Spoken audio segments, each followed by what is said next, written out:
நீ வெறும் சரீரத்தை மட்டும் பார்த்துட்டு போறதுக்காக அதுக்கு மட்டும் நீ கவலைப்பட்டுட்டு அந்த அந்த நாளுக்கு என் ஆத்மாவுக்கு என்ன தேவை, என் ஆத்மாவை எப்படி வளர்த்துறேன், என் ஆத்மா எப்படி புஷ்டி ஆகணும். ஒவ்வொரு நாளும் என்ன பண்ணணும், இன்னைக்கு சரீரத்துல நல்லா என்ன பண்றோம், விட்டமின்ஸ் நல்ல இதெல்லாம் எடுத்தாதான் என்ன பண்ணுது, பலன் வருது. அதனாலதான் என்ன பண்றோம், நம்ம கால் ஒன்றே நம்ம நிக்கிறோம். இது குறையும் போது என்ன பண்ணிடுறோம், ஆட்டோமேட்டிக்கா நமக்கு டோட்டல் என்ன பண்ணிடுது, சரி வந்துருது. அதே போல ஒவ்வொரு நாளும் வேதத்தை வாசித்து இன்னைக்கு ஆண்டவர் கொடுக்குற அந்த ஆத்மா மண்ணாவை இன்னைக்கு ஒவ்வொரு நாள் நான் பருகி பருகி பருகி என்ன பண்ணணும், ஸ்ட்ரென்த். அப்ப எல்லாத்துலயும் மாறிடும், என் வாழ்க்கை மாறும்.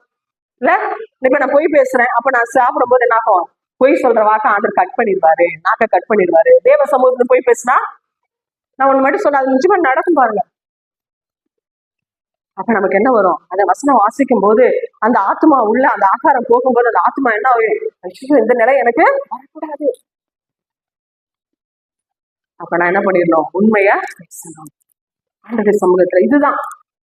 அப்ப அதுல பலகீனமா இருக்கிறேன், உண்மை சொல்லணும்னு நினைக்கிறேன், அதனால என்ன முடியல. அதான் பவுல் சொல்றான், எனக்கு செய்யறது நானே எனக்கு செய்ய சம்மதி இல்ல, இது என்னோட இஷ்டம் இல்ல, ஆனா நான் செய்ய நினைக்காத என்ன பண்றேன், செய்யறேன். எனக்குள்ள இருக்கிற பாவம் ஆரம்பத்துல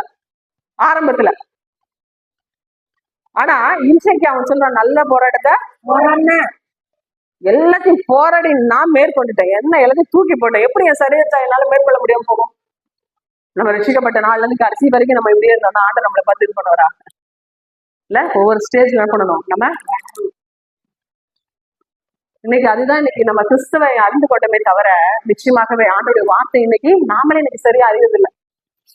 உலகத்துல இருக்க மற்றவர்களுக்கு நம்மளுக்கும் ஒரு வித்தியாசம் இல்லாத ஒரு நிலையில தான் நம்ம வாழ்வோம். இதுதான்